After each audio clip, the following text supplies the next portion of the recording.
Méditation du 25 décembre. Il était là où nous l'attendons le moins.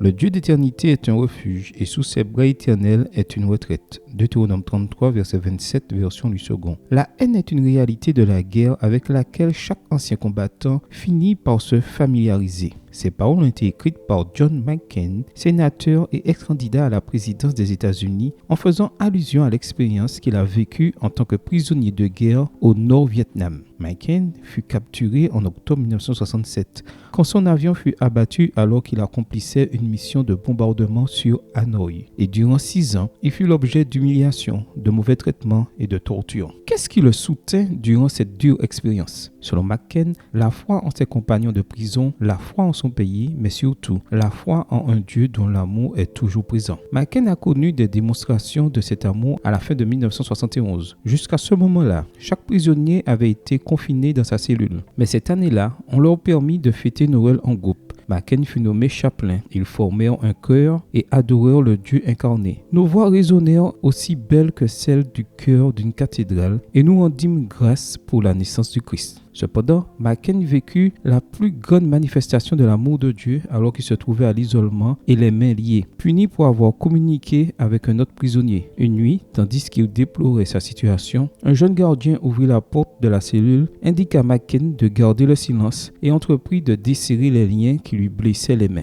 Sans dire un mot, le gardien sortit et revint ensuite avant l'aube pour l'attacher de nouveau. Durant les mois qui suivirent, McCain raconte qu'il a vu le gardien à plusieurs occasions, mais le jeune ne le regardait jamais. Un matin de Noël, où on avait permis à McCain de sortir de sa cellule, le gardien s'approcha de lui, puis, regardant le sol, dessina avec son pied une croix. Pendant un moment, ils regardèrent la croix jusqu'à ce que le gardien l'efface. Sans dire un mot, il s'éloigna comme il était venu. À ce moment-là, écrivit McCain, « J'ai oublié toute ma haine, j'ai oublié la guerre et toutes ces choses terribles causées par elle. À ce moment-là, j'étais simplement un chrétien qui adorait le Christ avec un autre chrétien un matin de Noël. » Voici une leçon dont vous et moi devons nous rappeler dans les mauvais moments. Dieu est là où nous l'attendons le moins. Maintenant, qu'il s'agisse d'une crèche ou d'une croix, il est très proche de nous juste au moment où nous pensions qu'il nous avait oubliés. Prière. Dieu miséricordieux, merci parce que tu es mon éternel refuge et que tes bras me soutiennent quand rugit la tempête. Amen. Bonne journée à vous et que le Seigneur vous bénisse.